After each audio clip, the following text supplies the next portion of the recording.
Kuncinya keberhasilan itu kalau kita punya manajemen yang profesional dan kuat. Saya sudah buktikan di Asian Games. Kenapa kita Indonesia berhasil? Karena saya mencari, mengaktifkan orang-orang terbaik di Indonesia pada saat itu. Nah, teman-teman, saya akan kembali lagi membahas mengenai timnas Indonesia, dan di sini mungkin saya akan membahas mengenai detail perkembangan PSSI, bagaimana menjalin kerjasama untuk menciptakan prestasi timnas Indonesia. Nah, memang untuk menciptakan prestasi ini bukan hanya bagaimana kita melihat usia-usia muda yang harus diorbitan ke timnas senior, tetapi bukan hanya itu saja yang harus kita bahas dan kita mengerti. Nah, di sini saya mendapatkan kabar terbaru dari PSSI bahwa PSSI ternyata menggandeng Federasi Jepang, dalam hal ini MOU, kerjasama dengan Federasi Jepang untuk meningkatkan level kompetisi di Indonesia. Nah, sebelum kita lebih jauh membahas mengenai sistem kompetisi, saya ingin menjelaskan terlebih dahulu bahwa sebenarnya untuk level kompetisi Liga Indonesia itu sangat jauh merosot, teman-teman. Kita ketahui di tahun 2007 hingga 2010 pernah liga kita, ISL waktu itu, Indonesia Super League. Nah, itu menempati posisi 9, bahkan di level Asia Tenggara itu menjadi nomor 1. Nah, ini memang menjadi permasalahan lantaran saat ini Liga Indonesia menempati urutan 26. Nah, ini memang menjadi, menurut saya ini adalah hal yang sangat miris karena di level Asia saja kita di peringkat 26. Nah, inilah yang membuat faktor mengapa sebenarnya timnas kita itu belum bisa bersaing di level Asia. Karena apa tentu kita harus bercermin dari liganya. Kita tidak bisa hanya menyalahkan pelatih ataupun PSSI saja, tetapi kita juga harus melihat beberapa faktor yang menyebabkan timnas ini kurang berprestasi. Nah, menurut saya ini adalah langkah yang bagus yang dilakukan oleh PSSI, dan PSSI sudah melakukan kerjasama ini pada hari Senin ini tanggal 22, dan ini akan menjadi hal yang menarik. Nah, kurang lebih isi dari MOU yang dilakukan oleh PSSI itu ada 3. Yang pertama itu bagaimana manajemen administrasi timnas, artinya dari segi PT LIP dan juga operator di Liga Jepang ini akan membuat sebuah kompetisi yang bagus, dan di situ bisa meningkatkan bagaimana kualitas pemain muda.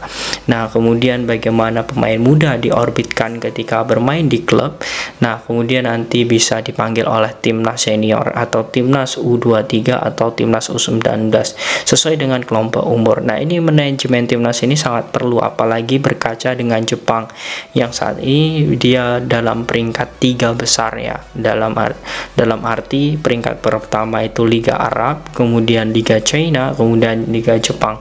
Nah, ini menjadi bisa dibilang tolak ukur kita untuk bisa meimbangi atau bisa belajar banyak dari Federasi Jepang ini. Nah, kemudian timnas Indonesia selain bekerja sama dengan Jepang mengenai manajemen timnas, di sini juga bekerja sama tentang perwasitan dan juga timnas putri. Nah, kita ketahui bahwa timnas putri ini di Jepang juga sudah kita ketahui bahwa sebenarnya dia sudah masuk di Piala Dunia, bahkan pernah menjuarai Piala Dunia untuk timnas putri.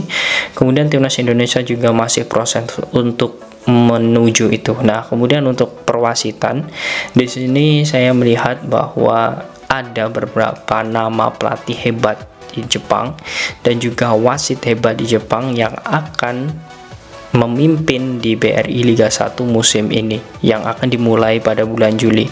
Nah, ini akan menjadi hal yang bagus karena apa? Ini akan menjadi sebuah sistem yang nantinya bisa diterapkan oleh PSSI untuk bisa menjadikan timnas Indonesia lebih baik. Nah, nama-nama wasit Jepang ini juga masih dirahasiakan, namun yang jelas Jepang akan mengirimkan wasit-wasit terbaiknya di Indonesia untuk mengajari wasit Indonesia dan sistem kompetisi di Indonesia.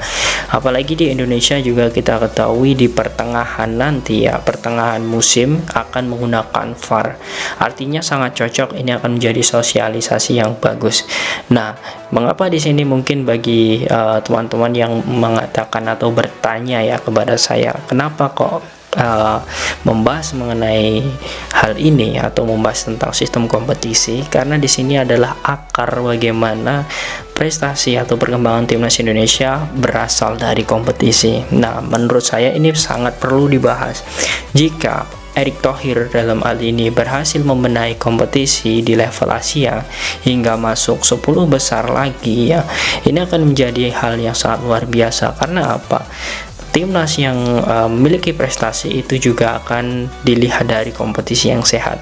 Setidaknya kita bisa mengembalikan terlebih dahulu di level Asia Tenggara itu, kita bisa mengalahkan Thailand ya liganya, karena kita sangat tertinggal jauh. Nah, ini akan menjadi hal yang sangat luar biasa.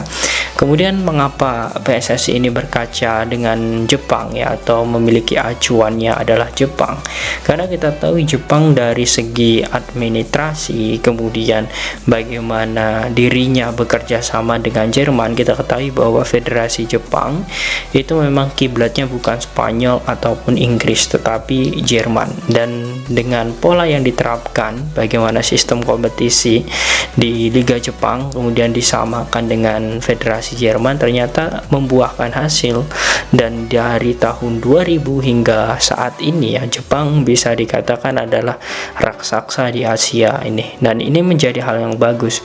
Indonesia bisa hal ini akan terjadi, ya, untuk bisa meningkatkan prestasi timnas. Apalagi saat ini timnas Indonesia juga memiliki beberapa pemain-pemain yang menurut saya memiliki grade A, seperti sosok Sandy Walsh, kemudian Sain Patinama, kemudian Jordi Amat dan lain sebagainya. Artinya jika pemain ini nanti ketika sudah habis kontraknya bersama klubnya dan ingin bermain di Liga Indonesia, mereka tidak kaget. Nah, ini akan menjadi hal yang sangat bagus. Dan mengapa saya bilang kualitas kompetisi ini harus dibenahi dan kita PSSI ini meniru Jepang?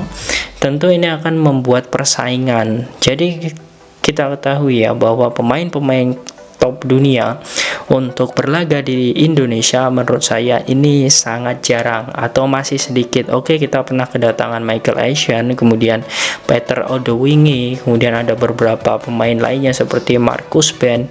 Nah, itu hanya sebagian kecil pemain dunia. Namun diharapkan Liga Indonesia ini menjadi daya tarik seperti itu. Nah, itu yang membuat para pemain-pemain dunia ini belum melirik Liga Indonesia karena memang belum ada daya tarik. Nah, ketika kompetisi ini sehat, ya, kemudian Erick Thohir berhasil menangani kualitas perwasitan, match fixing, kemudian keuangan klub yang sehat, ini tentu akan membuat para pemain-pemain bintang Eropa juga bisa bergabung di klub Liga 1. Nah, mengapa saya bilang ini penting?